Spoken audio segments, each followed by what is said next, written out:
Hey everybody, it's Lance Bell with the Daily Quickie for August the 13th, 2016.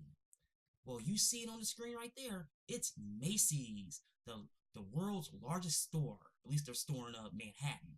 That's the image there in the start of this video. Well, we're going to talk about Macy's and brick and mortar retail today. Now, for a lot of you don't know, I did sales for a very long time, and I still dabble in it from time to time on a contract basis, so this actually really interests me. We're going to play this article, and here's exactly what they said.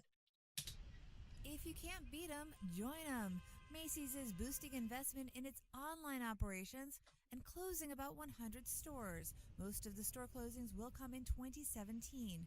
The company has been under pressure from activist investor Starboard Value to monetize its huge real estate portfolio. Retail industry analyst David Schick of Consumer Edge Research. Stores, footage that retailers either lease or own, can almost be a liability today, right? Because the amount of time we spend shopping and communicating online shrinks the amount of time we actually spend in stores. Shares of the company soared on the news, but O-Shares ETF's Kevin O'Leary says Macy's stock is not a bargain. Macy's is not a stock I would buy right now. I don't like buying reinventing business models. There's too much risk in it for me. Just like other department stores, Macy's has been struggling with stiff competition from online and off-price retailers. It's also facing shifting spending patterns, with shoppers shelling out on big-ticket items like electronics and cars rather than clothes. Well, there you have it. Macy's is closing a lot of stores. And something's one of those situations to where a lot of brick and mortar stores are in trouble. And let's be real. Radio Shack went under, and even though they were on the ropes for a very, very long time. Ruby Tuesdays, we look at restaurants, for instance, they're getting ready to close a lot of stores. And we don't even talk about Sears and Kmart. That merger should have never, ever happened. We all know that. But it comes to me to like, you know what? Is it over for the brick and mortars in this country? Or even worldwide? I mean, the internet has pretty much supplanted itself as a shopping destination. Not necessarily because, people don't like going to the store, people still do. It's the fact that it's just ease.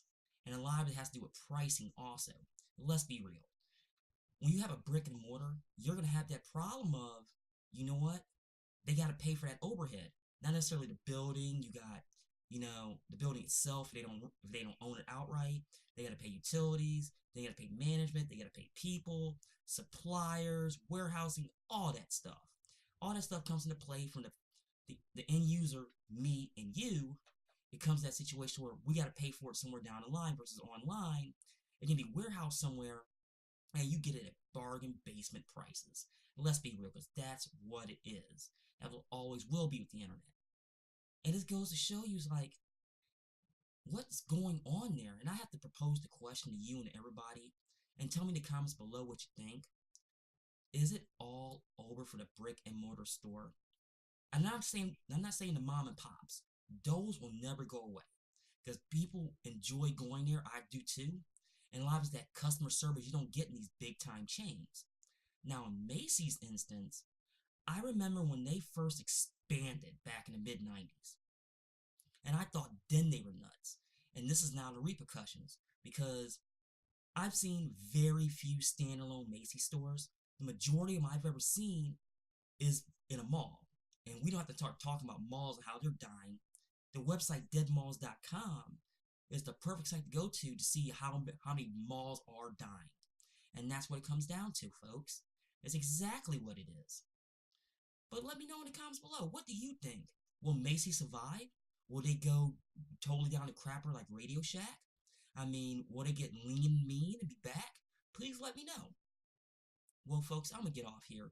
That is your Daily Quickie for August 13th, 2016.